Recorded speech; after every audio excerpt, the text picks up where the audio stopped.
Hello and welcome to this event, which is part of the Texas Instruments Australia webinar program. Tonight's topic, Recursion and Financial Mathematics, with our presenter, David Tynan. Good evening, David. Good evening, Brian. Wonderful to have you with us again. You can see that David is one of the T-Cubed instructors, of which we have a team across the country. David is one of our national instructors and also a mentor to the T-Cubed, that is Teachers Teaching with Technology group of trainers.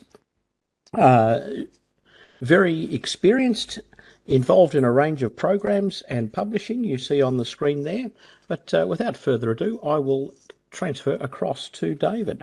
And we see your calculator on screen now, David. Okay. Well, a reminder to participants, if you do have questions, please type into the chat and direct them to both David and myself, that is the panelists, and I'll be typing away in the background there. Thank you, David. Thank you, Brian, and welcome everyone. So in this webinar, we'll be taking a common context that's used in Year 12 Further Maths in the Recursion and Financial Maths module, and I'll go reasonably slowly, knowing that if you are watching this at another time, you'll be able to speed it up to get through all the boring bits, but I just want to do it fairly thoroughly from the beginning. And I apologize in advance that some things might be quite well known to some of the people who are watching the video, but I won't make that assumption. So just to start with, I thought I'd just go through the sort of things that I'll be looking at.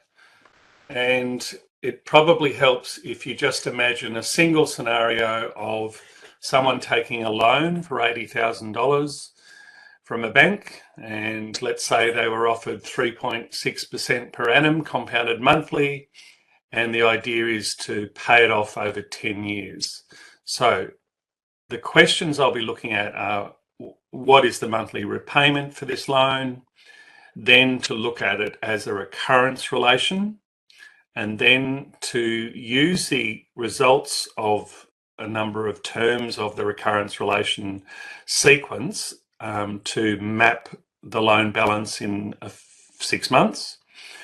And then after we do that, to do some calculations based on the 6 months worth of the life at the start of the loan repayment.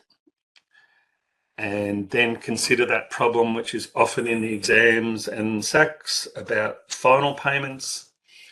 And then in the final part of this will be to look at some variations where we change the parameters and look at it visually in terms of the length or the time to repay the loan. If time permits, I also have a couple of notes pages that I'd like to refer to. Anyway, that's the summary of where we're going. I should say that I currently teach 2 Year 12 Further Maths, so this is very current for me because we have a SAC in a week's time. So without further ado, I'll switch to the calculator, and when I refer to the questions, I'll probably just read out rather than return here. So over to the calculator. So the first question was just, what is the monthly repayment for the scenario that we spoke of? And most of you would know that this is a context in which you would use the finance solver. And if you recall, it's over 10 years, so 10 years, and there's a payment every month. So I ask my students just to write it as a product. It's not terribly difficult to do. The interest rate is 3.6% per annum. The present value is the amount that you are borrowing, which is 80,000, and it's positive because that's flowing from the bank to you. The payment is what we're trying to work out. And the future value is 0, that is when the loan's fully amortized. And the number of payments per year is 12, as is the number of compounding periods per year. So I can either shift tab or just tab and it toggles around back to the payment. And if I press enter there, it will tell me that in order to do that, I would need to find a monthly payment or repayment of about $795 approximately. Okay, so that's question 1. I suppose to the nearest cent, we should say $794.84. So what we're going to do in the next part is just to pay a little bit more. So let's say we paid $800. So I'll jump out of the finance solver just by pressing the escape key and start on the second question, which is to express the life of the loan as a recurrence relation with a payment of $800 a month. So what we generally encourage our students to do for this part is to start by thinking about what would the big R value be? What is the multiplier? So if you recall, it's 1 plus, and I'll use the fraction key and say the rate is 3.6 spread over 12 months over 100, and that tells us that the multiplier or the big R value is 1.003. So that's going to be used in the recurrence relation. And so the recurrence relation is really V of n plus 1 is equal to 1.003 times V of n minus 800 with an initial value of V0 of 80,000. So now we're going to just model this, and this is actually a dot point in the further maths course in the recursion and financial maths that the students have to be able to perform recursion for 5 or 6 values. So we'll do the normal thing and then I'll show you a little enhancement. So you start with 80,000 and then the recurrence relation is that you say 1.003, that is the multiplier, times the answer that you got previously, the original loan amount, 80,000, and then we're going to pay $800. So the 1.003 increases the loan balance because it's the adding on of the interest, and the $800 is the regular payment. So those two things together form the recurrence relation, and if you press enter, that's the balance or the loan balance after the first month, second month, third month, fourth month, fifth month, and sixth month. So at the end of 6 months, you still owe $76,614.70. Now, one of the issues with that is it could be a little bit difficult to see what month you're actually referring to if you do a number of them. So there's a little trick that's worth knowing, and that is we'll repeat the same recursion, but this time what we'll do is we'll put in 2 things, 0 and 80,000. And that will be the thing that we recurse. Now, to refer to the previous answer is slightly different because what you need to do is for the second line, use the parentheses brackets again and then say, okay, I want to increment the 0 by 1 to show that it's at the first month. So the way that you do that is you type ANS and then you use the square brackets and you refer to 1 being the first element in the previous answer. Then put a comma, and now we'll apply the recursion rule multiplied by the answer, but this time we're referring to the second element in the previous answer. And of course, we've got to take away our $800 payment. And now if we press enter, sorry, I've just made a mistake. Let me go back and fix that. That's right. And now I'll try that again. Answer 1 plus 1. I'd forgot to increment it.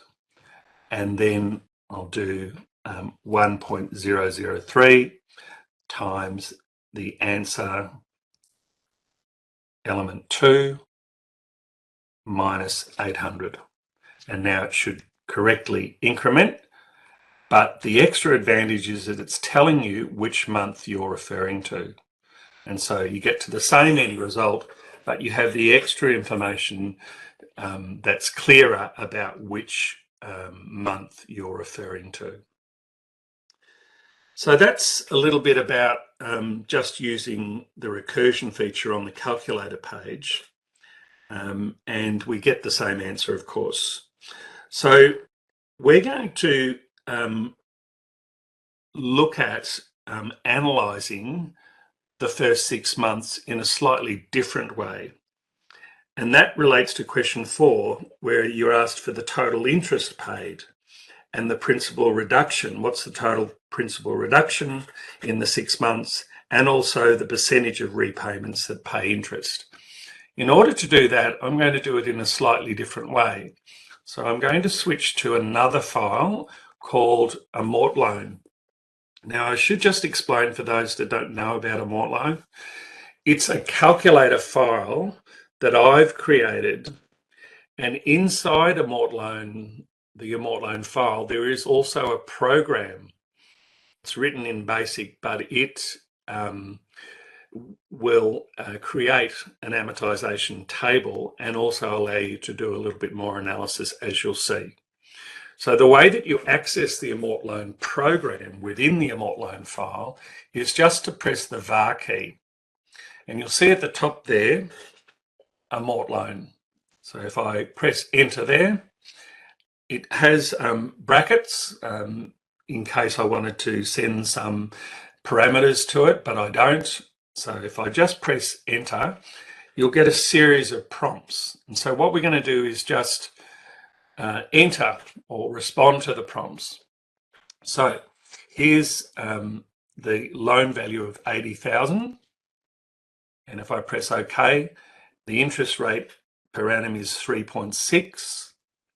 The number of payments to show is 6. And the actual value of the payment, if you recall, is $800. And the number of compounding periods and payments is 12. Okay, so what that generates, and I'll just scroll up a little bit so you can see the top of it.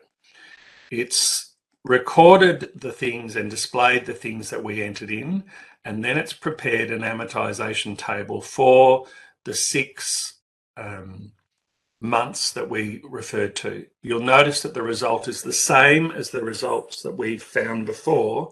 However, it has the extra advantage of listing the payment number, the actual value of the payment, the interest in that month that would be calculated, the principal reduction, just for spaces, called PRED or PRED, principal reduction, and then the balance at the end of that month after those calculations have been made.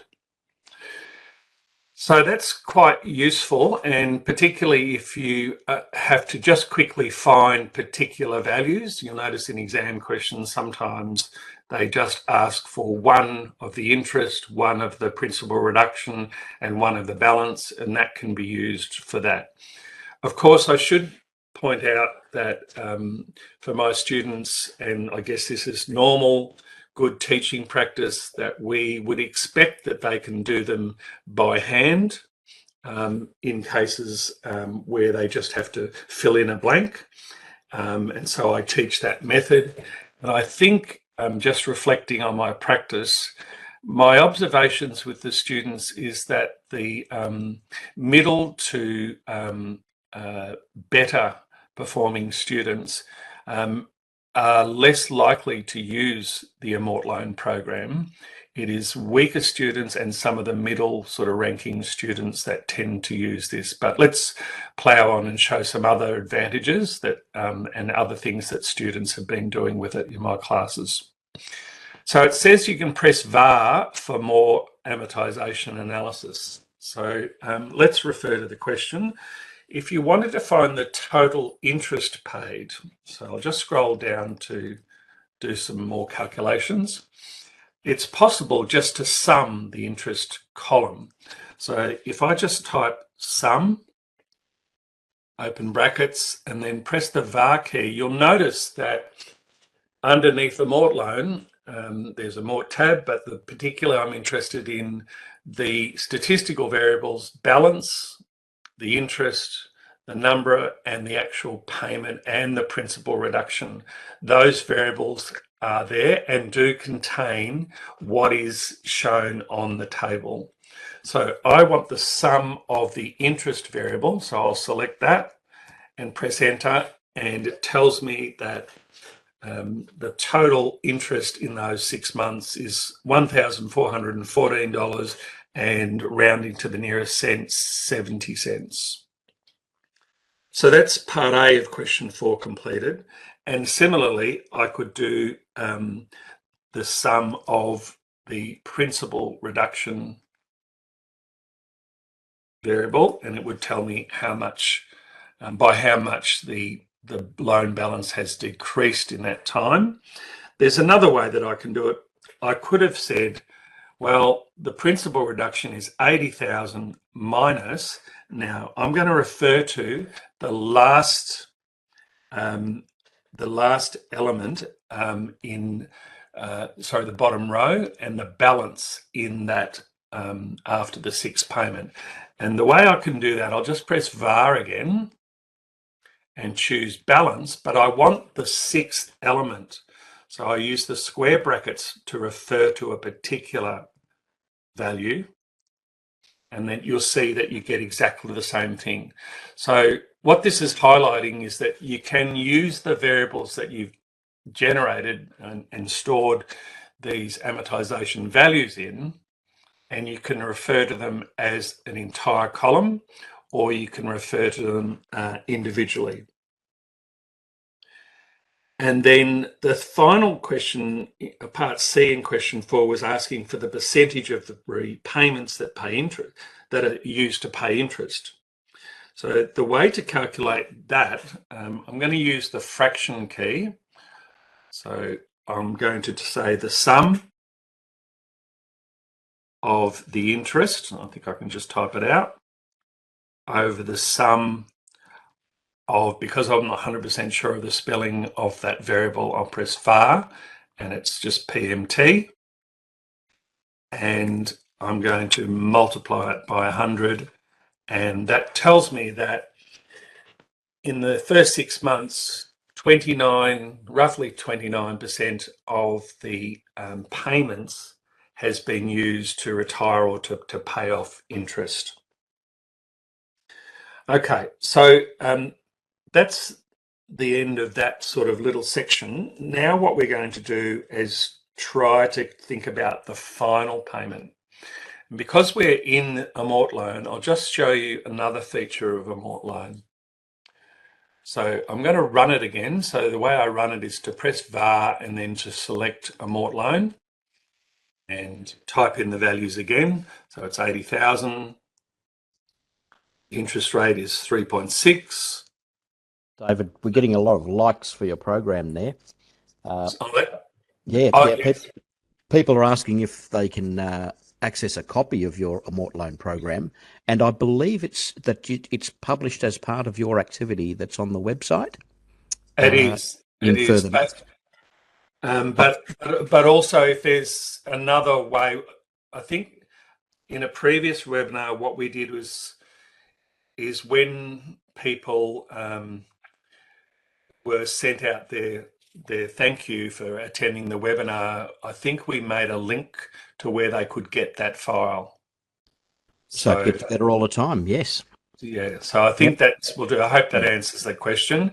And of course, I'm more than happy for anyone to use it. Okay, so the number of payments to show. Now this time what we're going to do is do it for 120 payments. And the actual payment is still 800. And that's still 12. And we press enter. And this is a part of the program as well. So what it does is it says, it notices that the loan balance gets close to zero or exceeds zero with, or that is becomes negative when you do 120 payments. So it gives you the option to say, would you like me to adjust the final payment, which is very kind of it. So I just say yes. And so you can see here what happens. It shows that with the 120th payment, you in fact overpay.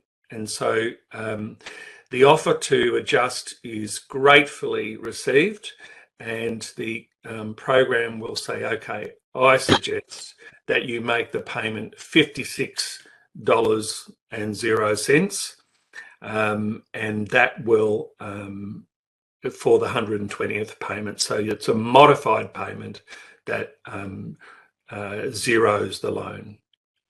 So that's an extra feature that's embedded inside the Immort Loan program.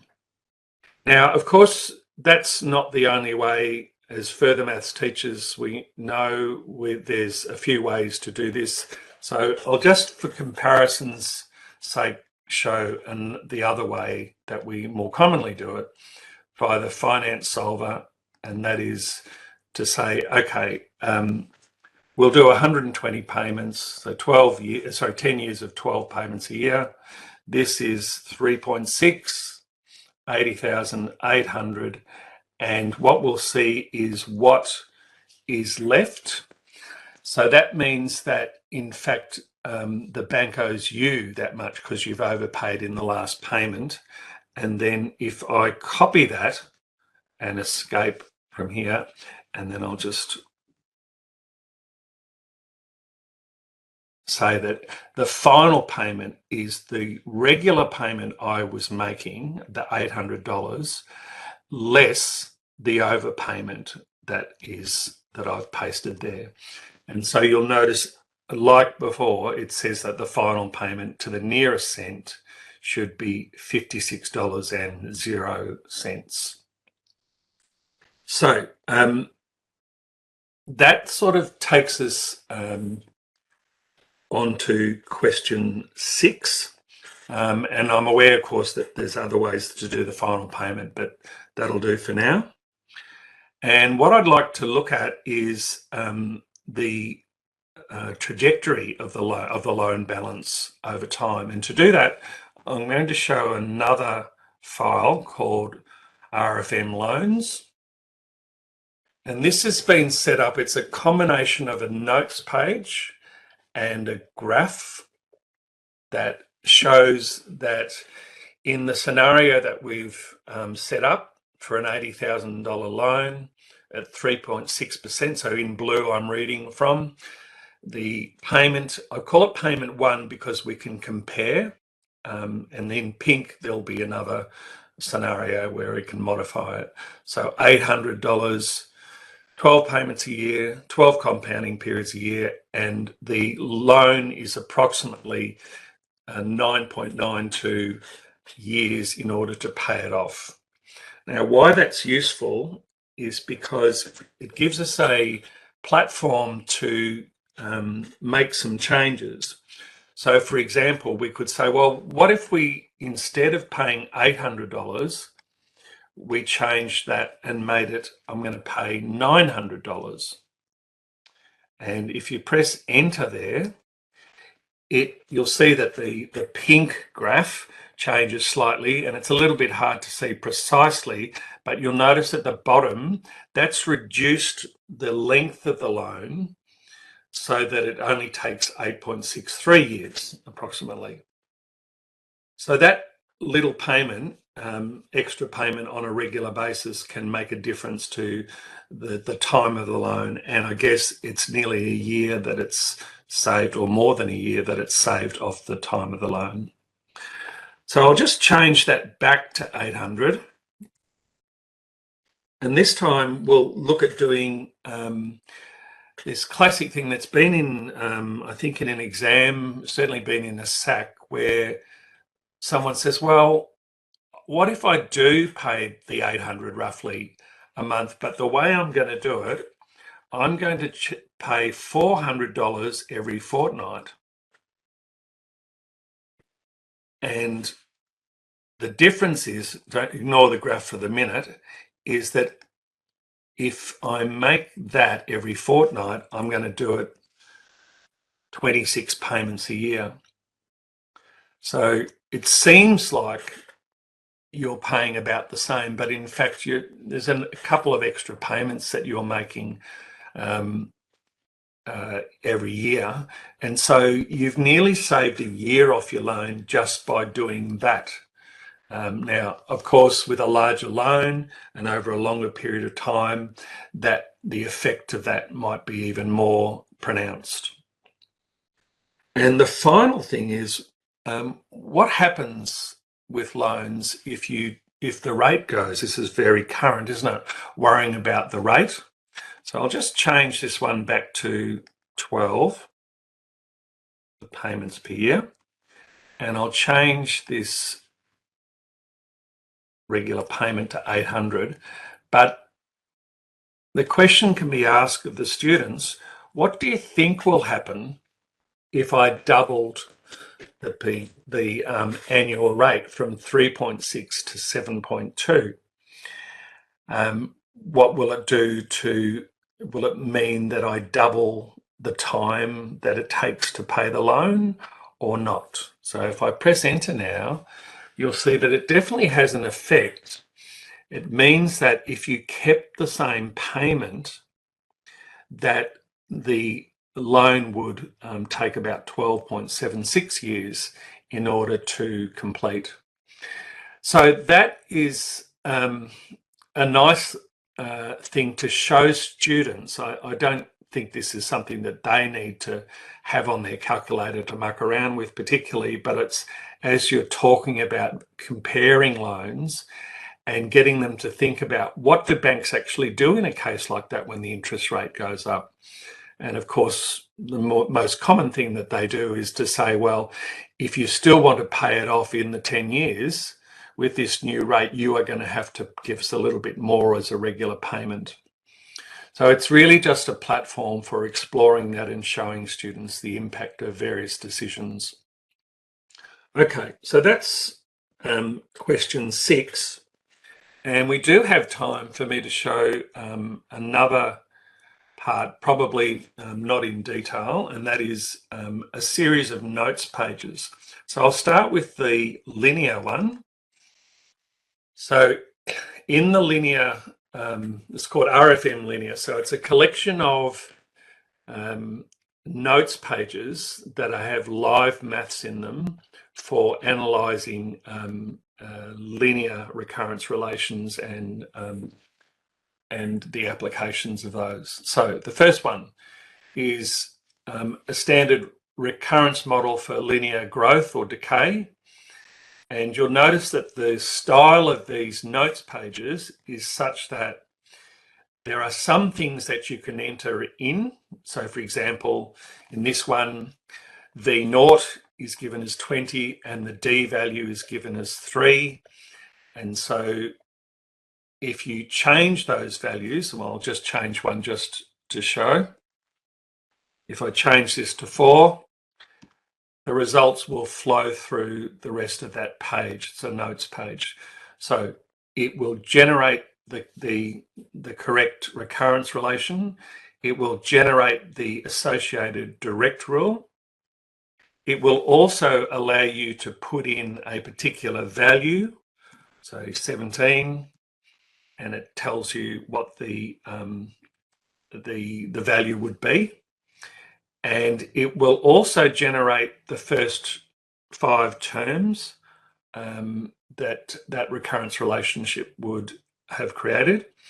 And finally, it does allow you to set a value that you need to get to, and it will calculate how many terms you need to do to get to that point. So it's a very simple thing, but it's a way of displaying it. My personal view as a further maths teacher is that it's a useful thing to display. I don't make a habit of giving this out to all of my students, but I think it can be quite a useful thing when you're teaching it. And then we look into the applications of linear recurrence relations, such as simple interest, and it's not too different, but there are, of course, things like it's more meaningful when you say how many years to get to $1,000 or something like that. That can be used for that purpose. And then the next one is for flat rate depreciation. So you can see a similar idea. The difference might be that you have a particular annual rate, and you can use that to calculate the D value, or the amount by which it's decreasing, the flat amount that's decreasing each year. And then similarly, the formulas are built up, and that all flows through. That also works for unit cost depreciation. And so this one is another linear application with unit cost, and will allow you to find the D value or the unit cost when you put in the starting value and what is considered to be the scrap value or the final value. So that can be used, and the formula down the bottom can be used. It's a solver basically.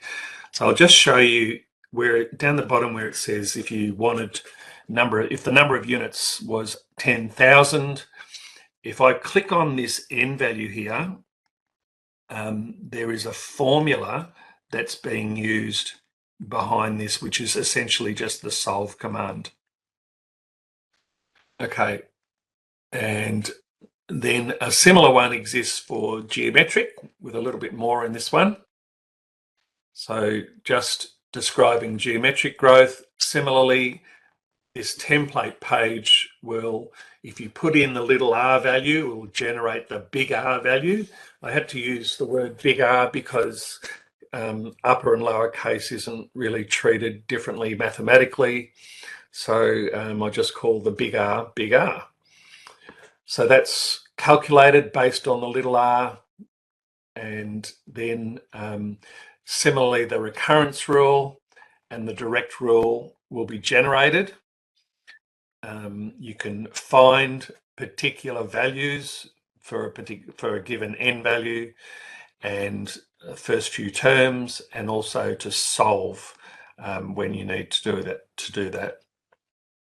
Okay, a similar thing for comparing linear and geometric, and this again is more for the teacher, for comparing geometric growth and linear growth. And these little sliders here allow you to change the D value and look at things like what D value would be required to match, the growth of some geometric thing with a particular R value. Okay, and that's really what it's doing. It's just generating a set of values using the sequence command. And again, this file would be available for anyone who's interested to have a look and fiddle with it and make it better. And now we look at compound interest. So it's a similar thing. There's nothing too different about it. It's just focusing particularly on instances where there is different numbers of compounding periods per year. I always use K for the number of compounding periods per year. So not too much different there. But again, the applications of this to things like reducing balance depreciation, and again, all the recurrence and direct rules are there, and how many years you've got to do to get to a certain level. And then comparing investments. So this is another exam style. It's often asked to compare scenarios where the rates are given. The rates might vary, but the compounding periods also vary. and then you're able with this page to put in the values that you've been given, and it will tell you after a certain specified number of years what you'll get for the various options. And this one is about nominal and effective interest rates, so a 3% annual interest rate based on 15,000, and this is saying, okay, what's the effective interest rate if you compound it more frequently, such as quarterly or monthly or fortnightly, and so it's like a first principles sort of approach to what is effective interest rate and nominal interest rates. And then at the bottom, there's just a comparison with what happens if you just use the EFF command. But for quite a few kids, it seems like a magic. And so it's nice to show them what it means in a particular scenario based on how many compounding periods you have in a year. Okay, so surprisingly, I managed to get through all of that in time.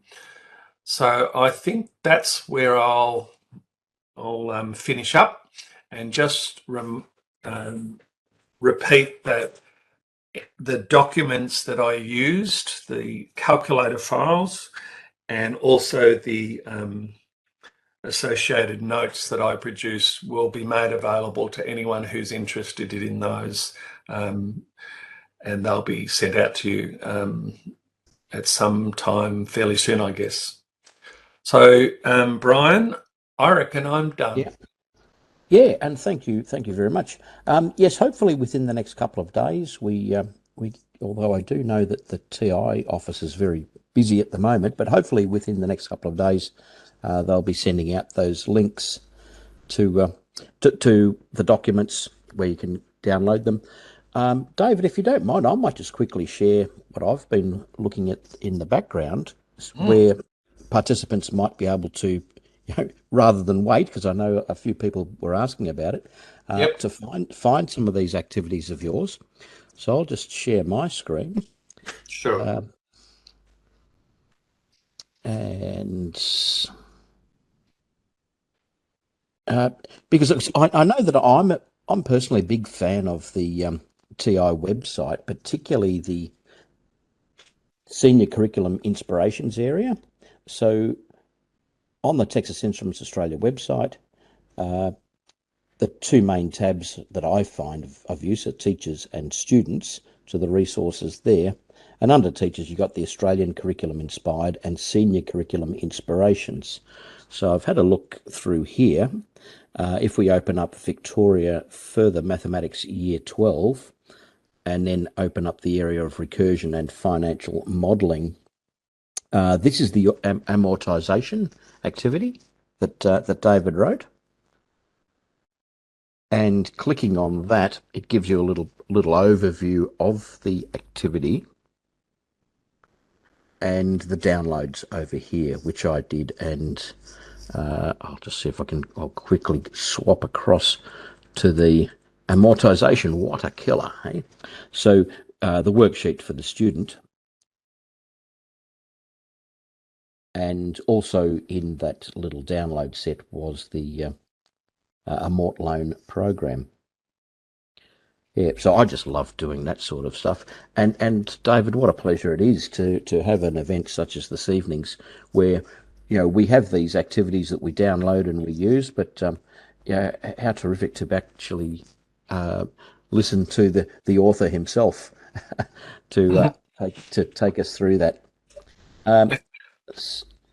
Yeah, that's great. I think just to add to that, I should say that the version of Immort Loan that I used tonight is a slight improvement on the original one. It was at least 2 or 3 years ago that was written up as an activity, and the version of the program that's there on that website it's not particularly different, but I think there's just a couple of tweaks I've made after, like I teach 2 classes, but everyone, all 150 kids that do further maths at my school get this program, and that's an exercise in itself, getting it to the students. And in that process, we've picked up a couple of bugs, or just improvements that, so the one that you'll be sent out, or the link that you'll be sent out, will be the more recent version of that. Terrific. So it's really good, and it gets even better. Excellent. People also commented on your use of the sets, and I think that's a clever idea with the incrementation within the set notation there. I did type into the chat that I was using one of your programs just recently on that, an example from Further Maths where you had transformations of trig functions. Oh yes, yep. Effectively using it as a problem generator, which is quite clever and could really be applied to a whole lot of areas.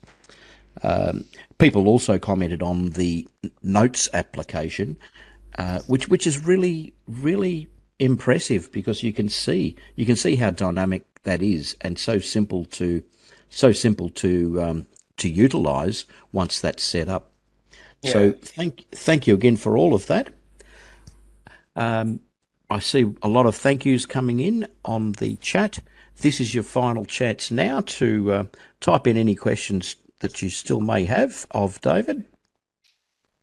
I'll be closing the event shortly, and I'm not sure if we still go to a feedback page, because we're in a new version of WebEx here, but we'll see. If you do get taken to a feedback page, please, we do appreciate your comments and suggestions. As I mentioned before, hopefully within the next couple of days, a follow-up email, and part of that is actually taking you to the certificate for this PD of which you've attended. And as some people asked, is this being recorded? Can I view this again? And the answer is yes.